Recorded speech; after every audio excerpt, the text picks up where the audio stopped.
So thank you for participating tonight. You know, I was talking to Kristen, and as I reflected on this topic, it seemed particularly, I guess, poignant is the word I'll use, that this is something that we're talking about against the backdrop of the violence in Texas, certainly in Buffalo, because I do think that the past several years have been just this perfect storm of concern and large issues that are weighing down on people, right? Concerns how to keep our loved ones safe.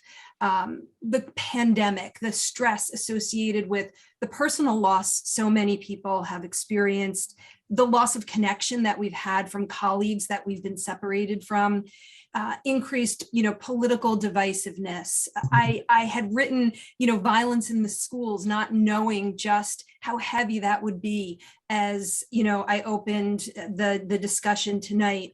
But this perfect storm that has really emphasized how mental health and our mental health being compromised, being under attack, is something that is so prevalent because of this larger context, because of these so many issues that are coming together and increasing the stress and strain that we all feel in our personal lives. And yet the workplace and our personal lives have been smashed together, particularly as we've moved into a remote environment in ways that we never imagined. And so making sure that we recognize that we are an individual who, yes, we are an employee, we are a worker, but we're also a human being, right? And the thoughts, the feelings, the emotions that we have, we bring those into the work that we do, into the workplace, the virtual workplace or the in-person workplace. And so if there is a bit of a silver lining to what has been certainly a lot of very tragic circumstances, is that we're starting to talk more about the importance of mental health. Leaders and organizations are putting a spotlight on it in ways that I think are encouraging and promising, because the truth is that mental health has been a part of who we are long before the pandemic and the ratcheting up of violence and other pressures, but only in the past 10 years, and especially in the past 2 years, do I think it has started to emerge as a topic that folks are comfortable this much, maybe not this much, talking about in the context of the workplace. And so I'm here today to talk not as a mental health expert, but as somebody who studies and talks to leaders and employees and wants to unpack in the discussion tonight the role specifically that leaders and talent development professionals can play in the topic of mental health. So to go beyond policies and days off and EAP and get real about how leaders and team members can work to create an environment that is compassionate, one that allows people to bring their feelings into the workplace. So you already learned a little bit about me. I'm happy to chat with any of you or have you reach out to me directly after this discussion, but I really want to dig in and share some thoughts and get you talking about this issue within very short order. So I'll tee up the challenge.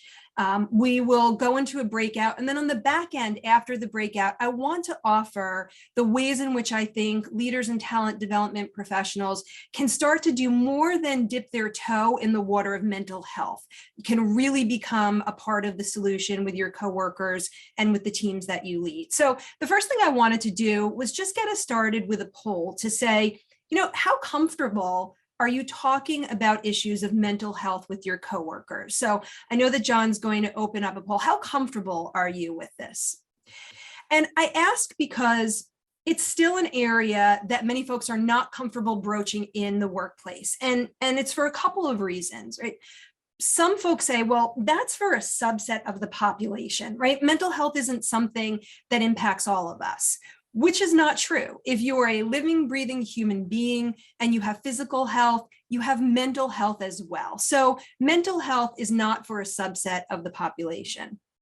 The other reason I ask this and why people historically haven't been comfortable is that there's still some stigma associated with it, right? We don't talk about that kind of thing at work. It's not something I feel comfortable mentioning to folks. But again, I don't know what that separation of work and life looks like anymore in light of what we've all been through in the past 2 years and the way our work and our home life has collided in a way that's unprecedented. And then last but not least, I would say if you're not comfortable talking about it, you kind of better get comfortable pretty quickly because people are bringing it up to leaders.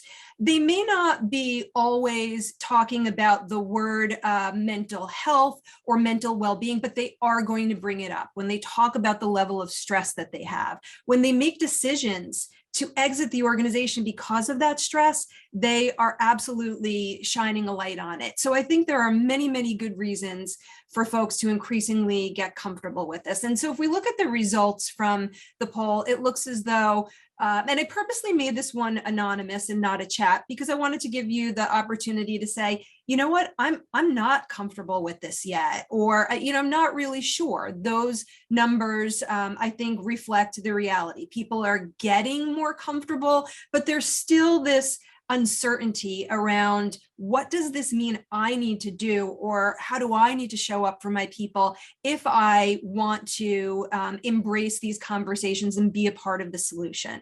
So that's really what I want to talk about today. I'm not here to suggest that you or your leaders need to be mental health experts, not at all.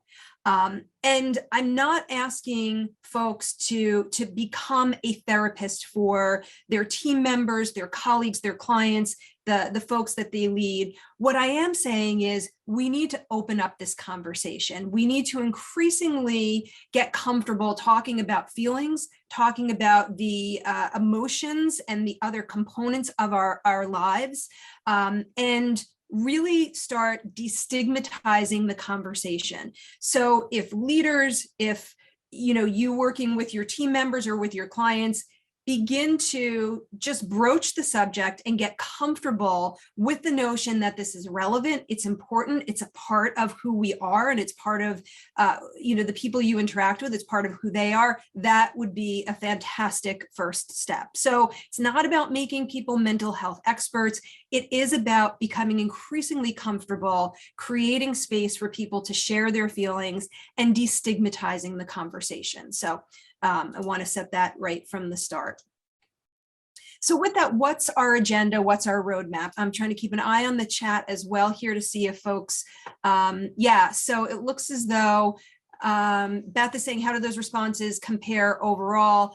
Yeah, I would say, and I'm not surprised to see this group, given sort of the background and the roles that you all play, a little more comfortable than I would say your average leader in broaching this particular topic.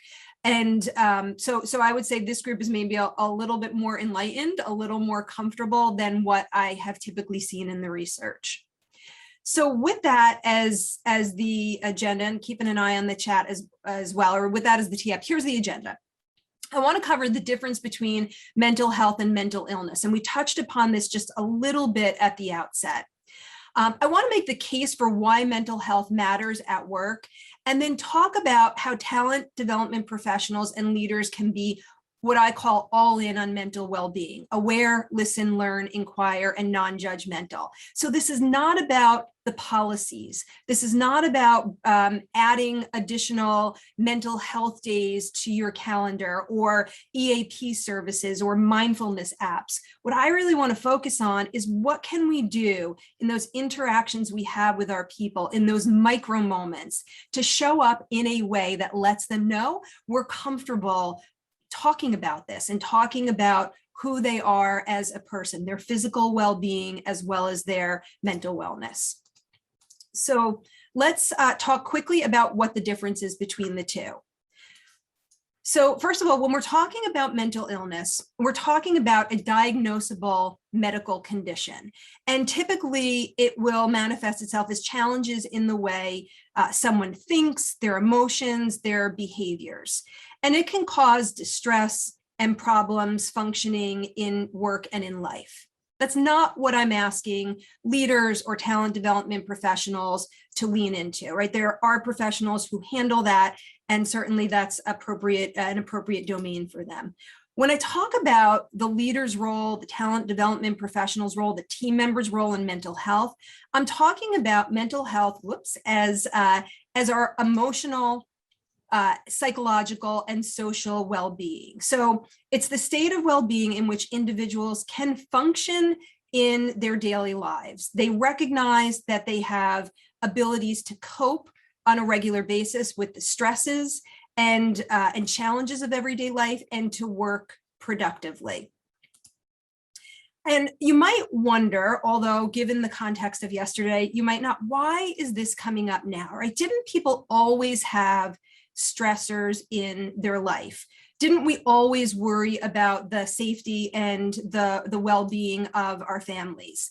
Absolutely. But again, the really big boulders that folks have been dealing with in the past several years have gotten bigger and bigger. And I stopped pulling the headlines because there are so many that you could look at, whether it is teachers hanging on by a thread, or parents who are stressed by homeschooling their children during COVID, grocery store cashiers who have that increased anxiety about the interaction they have with customers.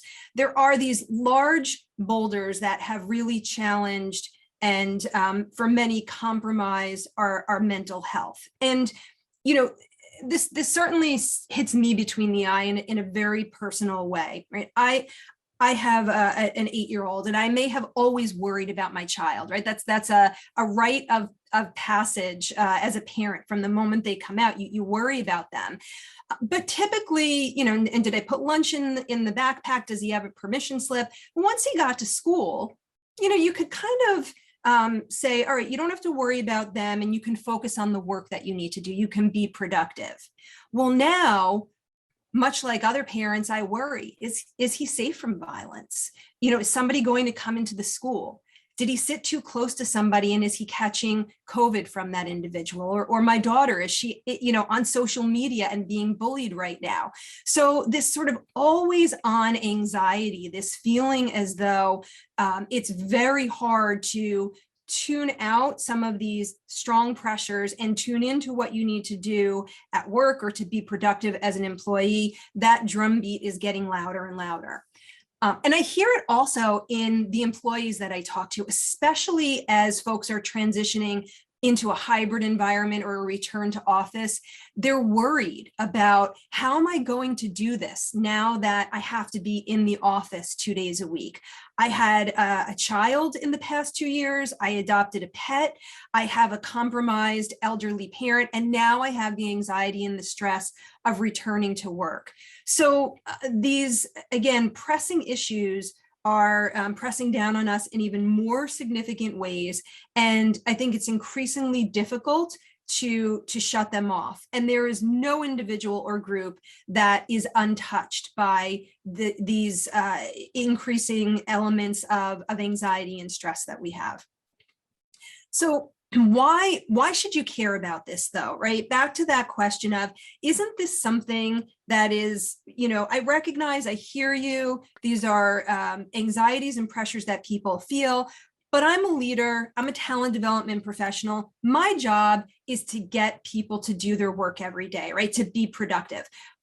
Why should I really care about this? Maybe I believe you, but I don't really believe you. Well, if that sort of human appeal doesn't convince you, certainly there are a lot of metrics and research that make the case for the impact of mental well-being, mental health on productivity. And you can't get people to be productive if they are not in a good and healthy place. So there's a link between physical safety, physical well-being, mental well-being, and your people's ability to show up and produce for you, to do essentially what you've hired them to do. So take a look at this. This is information from Limeade, and they did research back in I think it was the September timeframe, what they identified was that 40% of employees who started a new job in 2021 said that they left because of burnout. So 40% are saying, I'm burnt out, my mental wellness is compromised, and 40% left the organization because of that. Another, I believe it was 28% who left without another job, also cited burnout as the reason for their departure. So this is only folks who left for a new job. When you factor in individuals who left without a job, who also cited burnout, those numbers go up. So if the human-centered appeal does not get you, then certainly the statistics and the impact on turnover and productivity absolutely should. The American Psychological Association said that employees with unresolved depression experience a 35% reduction in productivity, and that equates to a loss to the US economy of $210 billion. So lost productivity, increased turnover, absenteeism. And then my hope is that in addition to the numbers, the metrics around turnover and absenteeism and people before profits, or productivity, turnover, and absenteeism, if those don't grab you, again, back to what I was saying originally, my hope is that organizations and leaders and those of us on the call want to be a part of this discussion, be a part of this change, because we believe in and advocate for a people over profits mentality. So I didn't lead with that, though you can certainly tell my bias. If you don't believe it based on the productivity numbers, the turnover, the absenteeism, certainly that people before profits mentality, and folks wanting to work for an organization that prioritizes and values them as human beings is a loud cry that we've heard from employees seeking greener pastures. So let's talk a little bit about your role. And what I'd love to do is give you an opportunity to hop into a breakout with some of your colleagues and talk about this, right? At the outset, I asked you, how comfortable are you addressing this issue with your colleagues, with your people? Where is your organization on this spectrum from leaving it alone or maybe offering some, random EAP policies to really asking leaders to engage in these conversations? What do you see your organization doing? What has the response been from your employees? And how do you see your leaders responding? It would be great if we could come back and share a little bit. After you're in your breakout, I will ask one or two people to come off mute and discuss anything that really stood out to you in your breakout session. I'll ask others to put the comments in the chat. And then when we return, I'll offer again what I think is an interesting and helpful framework for helping your leaders understand exactly how they can show up for their people and be a part of the discussion and the solution. So, John, I'd love for you to send folks into the breakouts, and we'll be back in about 6 minutes. So while we're waiting for everyone to pop back on, I did want to, Pam, let you know that we will be getting to your question about how do you know when to refer somebody to an EAP. So I'll go into some of the signs and share some resources that can help you distinguish when somebody's behaviors are falling into increasingly, unhealthy territory. So I wanted to let you know that we will cover that. And so thank you for putting that in the chat. Make sure we get to that in the time that is rapidly moving away from us. So I would love, we don't have a lot of time to debrief all of the breakouts, but is there anyone who wants to share, a particular insight that your group had or something that stood out to you in the discussion that you had about this? Hi. Thanks, Maria. Oh, thanks, Leah. So in our group, we had a couple of us had similar. Our organizations were doing some similar things. So, for example, I know Beth was in our breakout room, and she mentioned that somebody was having a challenging issue that they had and that person had to be out. The team gets together and picks up the work that needs to get done. So that person doesn't feel the weight of all the work that's going to be waiting for them when they get back to their desk. And the other thing is, of course, the EAP organizations that we have in our organizations. Also, the HR department doing a variety of kind of different things. So, for example, they have Japanese artwork sessions promoting exercise. and really, really focusing on work-life balance. So, planning your day so you have time to do your work, but you need to also take time to meditate and exercise. And we get that support from our supervisors as well. So, and we, in turn, the people that we are supporting us, we share that thought and that management style as well. Yeah, that's great. That's great. Thank you for sharing. And I love what you shared, because it's not just about offering these services or resources. It's also the leader of the group and the team members modeling the good behavior, endorsing the use of those resources, and encouraging the conversation that you mentioned at the very beginning around what's going on with that person and how can they support them. So as you can tell, I'm a proponent of all the resources that organizations can offer. And if the leader and the team don't model the behavior and the use of those resources and don't have the conversations that they need to have, then the resources will only go so far. So thank you for sharing that. You're welcome. Yeah. So anyone else want to come off chat or come off mute and share or put in the chat what your group talked about? I am keeping an eye on my clock, and I do want to offer some thoughts about what the role of talent development and the leader is and is not, and then also get into the framework of all in. So I offer some thoughts around that, but maybe what I'll do is yeah, it looks as though Jen has her hand raised. So Jen, do you want to come off mute and share? I don't think I was on mute. I was just being really quiet. Okay. Yeah, so it was a very organic conversation that was a bit about culture and public companies versus private companies, and whether, being stock driven impacts, how much your focus is on the people versus the bottom line. And I had an opinion that your individual experience can be vastly different than someone else on another team. And I've worked for, have others, I've worked for public, private, academia, and I've worked at companies where I've had amazing teams, and then I go talk to a colleague in another team and they're like, are we working at the same company? Like, we can't be. So and the question was like, so what's the difference? And I said, I think it's a combination of the team dynamic and the leader. Mm-hmm. Absolutely. So, so the vast corporate culture may not reflect your individual team culture, I guess.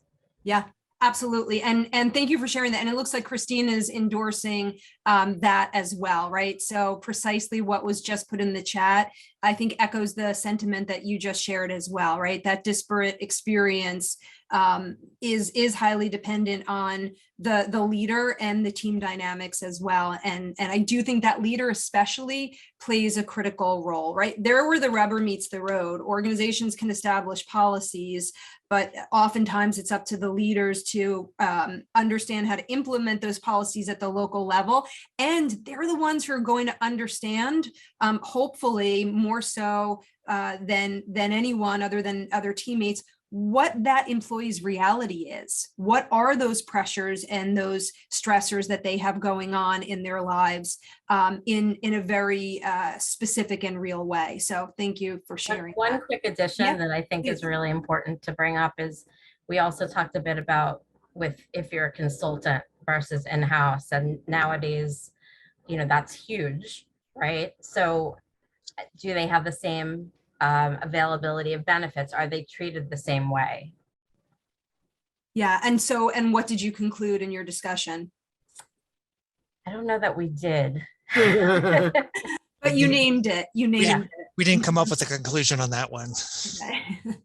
But it's a very fair call out, right? And so I think what you're getting at is sort of a bit of a lack of equity, right, in what's available to teammates who are consultants versus those who are in-house. But that doesn't stop that team from, again, in those micro interactions as human beings, understanding and reflecting that other human being, consultant or full-time employee, may be grappling with mental health issues or wants to have the latitude to be able to comfortably and safely talk about those parts of themselves. Yeah. I think we have another hand raised. Is that? That's me. Hey. There we go. Oh, hey, Jeremy. Jeremy, how are you? Hi, I was in a group with Al and Matt, and we talked a little bit about the military as a leadership model and the importance of leaders sometimes modeling their own vulnerability by sharing their own personal struggles. And we talked about a recent story of a raft of suicides on a naval vessel. You can imagine, like, when you can go home from work, and imagine if you couldn't go home from work and you were trapped there, on something the size of a city. So it was really, that was a difficult story, but one that I think highlighted how serious it can become, when people feel like they don't have a way out, in a work situation. I also wanted to mention something, which is what I would call, I think I've heard people call this wellness theater, where they'll have a mental health day, they'll have a mental health week, they have meditation rooms, they have meditation programs to learn about relaxation and stress management. But when you come back from that one day or that week of mental health days, you still step back sometimes into a very burnout creating and a not very mentally aware environment in many cases.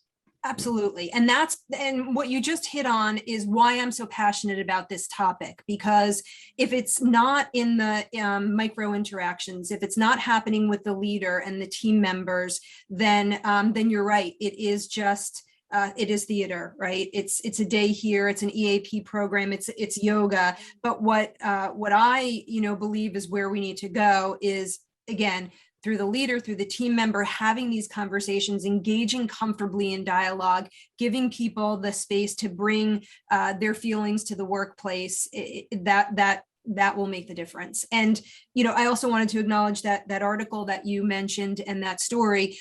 One of the most painful aspects of that was how those members of the Navy sought mental health support. They wanted to get the kind of support that they knew they needed, but there was, I think it was a multi-month backlog before they could even get an appointment to see someone. So certainly a terrible story, but highlights, just that, again, regardless of industry or location, no one is immune, right? We all have mental wellness, just like we have physical wellness, and addressing it is so critical.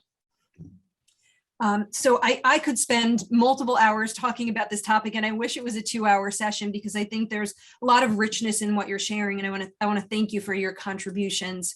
I do want to get to some of the information that I have, because I think it will also answer some of the questions that you put in the chat. So just a quick is not, and I touched upon this. So what is the role of talent development and the leader? It is not to be a therapist. It is not to diagnose mental illness, and it's not to be invasive. So, you definitely need to read the signs of how comfortable the individual that you're interacting with is in sharing aspects of their full self, including, their feelings, their emotions, their thoughts. So it's not to be a therapist. It's not to diagnose mental illness, and it's not to be invasive. It is to acknowledge that wellness is important. Starting there is a great place. Acknowledging all of the pressures that people feel, again, the big ones and the small ones, to engage in the conversation comfortably and to initiate those conversations about feelings, to be vulnerable, to be empathetic, and in turn to offer that empathy to others, to provide support where possible. Above all, if folks walk away acknowledging that mental wellness is a relevant part of who their people are, and with a willingness to address it, to me, that's taking steps in the right direction.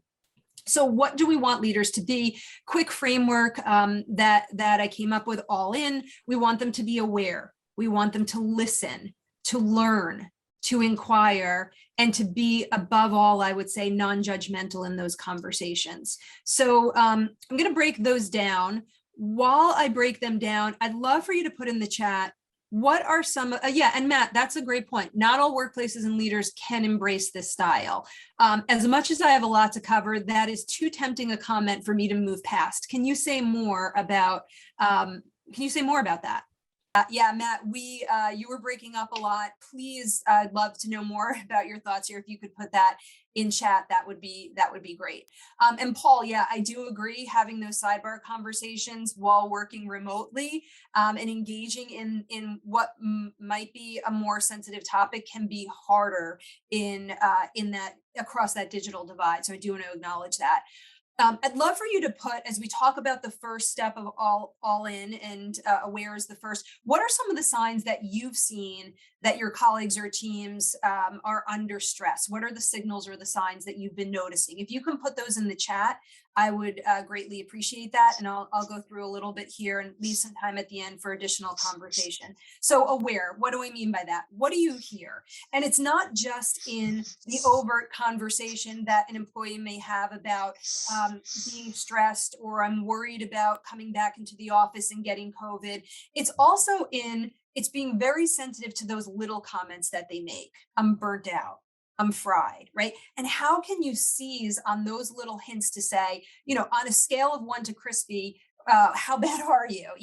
When you say you're burnt out, talk to me more about that. So it's not just what you hear that they overtly share, but it's also being savvy enough to pick up on the little jokes or the comments that they use that are a signal to you to crack open this conversation a little wider. It's also being aware of what do you see? How is this person showing up in ways that may be inconsistent with the person that they are, right? Are they missing deadlines where they didn't before? Do they seem less engaged in conversations? Are you seeing them be short in the way that they respond to their colleagues? If you notice these signs in a prolonged way, right? I'm not talking about one day where they were particularly stressed, because there's always going to be that ebb and flow of stress. But when you see them consistently showing up in a way that is inconsistent with the person that's certainly a sign that something might be amiss. Yeah, and you're all putting great comments in the chat, so thank you for that. It's being aware, though, I want to say certainly of not just what you see and hear, but also an acknowledgement that everybody has an invisible suitcase that they bring with them to every situation. So I keep talking about these big boulders, and we know them, the violence, the political unrest, and COVID, but everybody brings with them to their interactions some challenge or struggle or baggage that they have. And you as a leader don't need to unpack that suitcase, but be aware that they're lugging it with them to the interactions that they have with you and their teammates. And we all have it. So being aware means approaching conversations with the acknowledgement that people may be going through something that you don't see. And if you recognize that we all have this invisible suitcase, it can certainly help in terms of the way that you approach your people, the way you engage with them in conversation, the mindset that you have. I would also say self-awareness. How are you feeling? Are you noticing yourself drifting into behaviors or territory that signals or expresses your own increased or prolonged level of stress and anxiety? Are you taking care of yourself? As so many of you have said, are you modeling that good behavior? Right? Are you getting the rest? Are you eating well? Are you taking the time to exercise and do all of those things that we know keep us physically healthy as well? Are you also modeling the good behavior that you advocate for your people? If you say we're going to have summer Fridays and then people see you online and participating in meetings, does that really give them the assurance that they can prioritize their own mental well-being because you're not doing it? So are you modeling the good behavior so that you are taking care of your own wellness and sending the message that you're not only giving it lip service, but you're backing up that verbal endorsement with taking advantage of it yourself? In the same way, are you sharing your own challenges or struggles with mental health, where maybe you have worries, because we all have them, and as a leader, being vulnerable vulnerable and authentic in what ails you. Second part of all in is listen. So really amplify your listening. Listen actively in a way that is free from distraction and gives you the opportunity to be present with that person, not just what they're telling you, but really tapping in to the emotion of what they are conveying, listening completely and empathetically. So when they say that they are, stressed because their child is sick with COVID, or they just dropped their 8-year-old off, near tears because there's armed police officers around the school. Yeah, isn't that awful? Are you phoning it in your reaction to them, or are you really sitting with that emotion and giving them the space to share what's going on with them? And that means not solving or comparing, right? It's not about saying, oh yeah, when this happened to me, or you know what you should try. It's holding the space and listening in a very empathetic way, right? So not on the right-hand side, you should read, don't be upset, it could be worse. That sounds heavy. I'm here, I'm listening. And sometimes, which you can probably tell is hard for me, just being quiet, right? Just giving them the space to share what's going on with them. So awareness number one, listening number two. And then last but not least, again, I mentioned sometimes it's just about giving them the space so that they can share what they're feeling and what they're going through. Awareness, listening, learning. I've heard that expression before. My Google works the same way yours does, right? So there's no end to the number of resources that folks can use to educate themselves on what good mental health looks like, why it's important, and what some of the triggers are off. Things like, again, not just the performance is off, but the person is off. They're expressing fatigue, they're expressing stress, they're expressing anxiety. Or maybe, again, they're not expressing it, but they seem really quick to irritability. Now, I know I was asked the question about, well, how do you know when somebody might need the EAP? In this presentation, and especially at the back end, I have a treasure trove of links and resources that I want to share with you. And this one I found to be particularly helpful because it gives you some sense for what does that spectrum look like? So what is healthy? Including sometimes the fact that, again, there will be stressful moments. That will happen to everyone, but it's the ability to cope with them in a healthy way that indicates that your mental well-being is in a better place. If you start to see people moving more to the right of this visual, responding and reacting in ways that show irritability, nervousness, they're expressing that they're having trouble sleeping, that might be a sign that they are drifting into some unhealthy behavior. And then certainly you can see as they move into the injured and struggling and crisis. So when to refer them, can I tell you magically it's between responding and injured? No, I mean, I think you need to engage in that conversation with your employee, establish a level of trust with them, and understand what's really going on with them. But being aware of what mental health looks like on this spectrum is a good place to start, and a way that you can be aware as a team member and a leader of some of the triggers or signs rather that indicate somebody is drifting into a bad place. Okay, so inquire, ask questions to understand, keep communication open, provide support where you can. Perhaps as a leader, there is something that you can do. You can adjust work hours, dial down the digital fatigue, but do avoid prying. And this is something that will require very strong situation sensing skills, right? If you go into a place where your employee is uncomfortable sharing what a great amount of detail about their life, then you need to sort of notice that you've crossed over into that place and back off. A lot of this is going to depend, as I said at the very beginning of the session, on the level of trust you have with the person, right? Those questions and that conversation that may be sensitive is going to be perceived differently with an employee who you have a new relationship with where you haven't built trust versus an employee where maybe you have a long-standing relationship and you feel that the sense of trust is high. And then I want to just quickly touch on this because I'm always sensitive to making these discussions really practical and identifying what stressors people are struggling with. It's, again, not just the big boulders, not just the invisible suitcase. It's also some everyday stressors around the tasks that people are doing that they sometimes feel are unnecessary or unreasonable. So there are the big boulders and there are these little things that as leaders you can talk about and be tuned into, because some of these more granular issues are the everyday struggles that are causing the fatigue and the burnout and the turnover. So then last but not least in all in is being non-judgmental, and we still have a ways to go.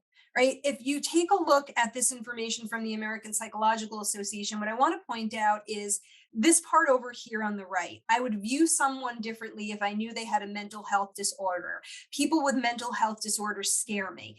This is some of the reason why people are not comfortable sharing all of themselves, sharing that they see a therapist or that they're having feelings of stress, anxiety, worry, concern. So above all, I think we have to wrap these conversations in a spirit of being non-judgmental, creating an environment, certainly of psychological safety where people feel as though people can bring their full selves to the workplace. Yeah, and Jen, that's a very fair point that this is from 2019. What I will tell you I've seen in the recent data is that in 2020, during the height of the pandemic, these conversations were something that folks were increasingly comfortable with. What bothers me is if you look at the data recently in the 2021 timeframe, there's been a bit of a retreat from the comfort level talking about mental wellness. And part of the reason why I'm so passionate about this is because I don't think we should be retreating from it. I think we should be leaning into it. So fair point on this data, but I will tell you what some of the data that, and I can share the link in the chat to the research I was looking at recently. What the current research shows is that there was an increase in the comfort level right when COVID was at its height. And now, despite these continued pressures, that comfort level is starting to wane just a little bit. Okay. And I'm not surprised that some of you in the chat are saying you're comfortable with it. I was asked early on about the difference between these poll results and what I've seen in the studies I've looked at. And it doesn't surprise me that the folks who are in the training and development, human resources, talent management field might be a little bit more sensitive to and willing to embrace these conversations. So last but not least, being non-judgmental, making sure people feel as though they're not a lesser employee or a lesser person because they're sharing feelings or having a discussion around their mental wellness and well-being, giving them the ability to be vulnerable and express all of who they are, including their emotions and their thoughts. I think one of the best metaphors I've seen is that to say that folks don't have an emotional moat, right, around them. You don't come to work and create this moat such that you separate your emotions and who you are as a worker. That just doesn't exist. You are all of those things combined. And so leading and working with team members in a way that reflects all of these components of who they are is critical. Be mindful of word choice. Things like he or she, that client's crazy, or terrible term that, people have said they're off the reservation. Really offensive in so many different ways, but sometimes crazy or other word choice slips in. So being mindful of the words that we use and the impact they have, the message that they send to others about creating that environment of comfort is critical. Taking a pulse on your team, as many of you said your leaders have done today, especially in light of the violence that we talked about, I think is important, and approaching conversations thoughtfully. So just as a quick wrap up, and I know I am running out of time, here are some very specific and tangible actions that leaders can do. I often am aware of the fact that these conversations can stay theoretical and academic. So I offer this for those who say, just give me a list of things that I can do. What are some specific actions that as a leader I can reflect on and employ to help my employees and lean into this conversation? So, I had this quote originally in the deck. If you want a high performing company, you need resilient, healthy employees. And it just didn't land right with me today, especially in light of, against the backdrop of what we're all reading about and hearing in the news.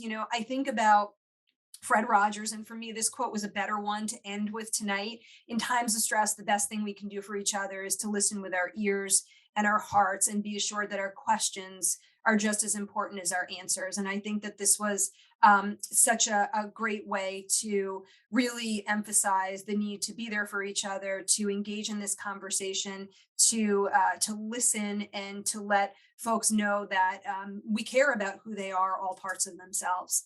And then I just wanted to go back, because I know, Pam, you asked me to go back to these quick actions. I know I bounced through them quickly in light of the time constraints, but wanted to share those with you. And I can certainly send this slide if it's helpful as a follow-up.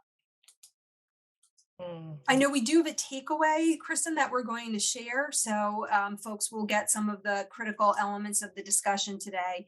And I wanted to thank you. I apologize for the speed. I think there was a richness to this conversation that I would love to continue with those of you who are interested, as a dialogue in follow-up to this. But I wanted to thank you for your time and attention tonight, and wish you all much health, safety, and good fortune. Leah, thank you so much. So on behalf of everyone in this Zoom room with you, and on behalf of the ATD chapters, thank you so much for the work that you're doing. And thank you for sharing your time and your wisdom with us. I know it did my heart and my mind well to connect with this, learn, and ideally be better positioned to do something meaningful and supportive for someone I'm working with. So really, on behalf of all of us, thank you so much. It was a lot. Thank you all for attending today. Thank you for the folks who do all the work to make these regional webinars possible behind the scenes. John, for being our producer tonight, David for helping us set up and walk through things, and all the folks who do communications and marketing.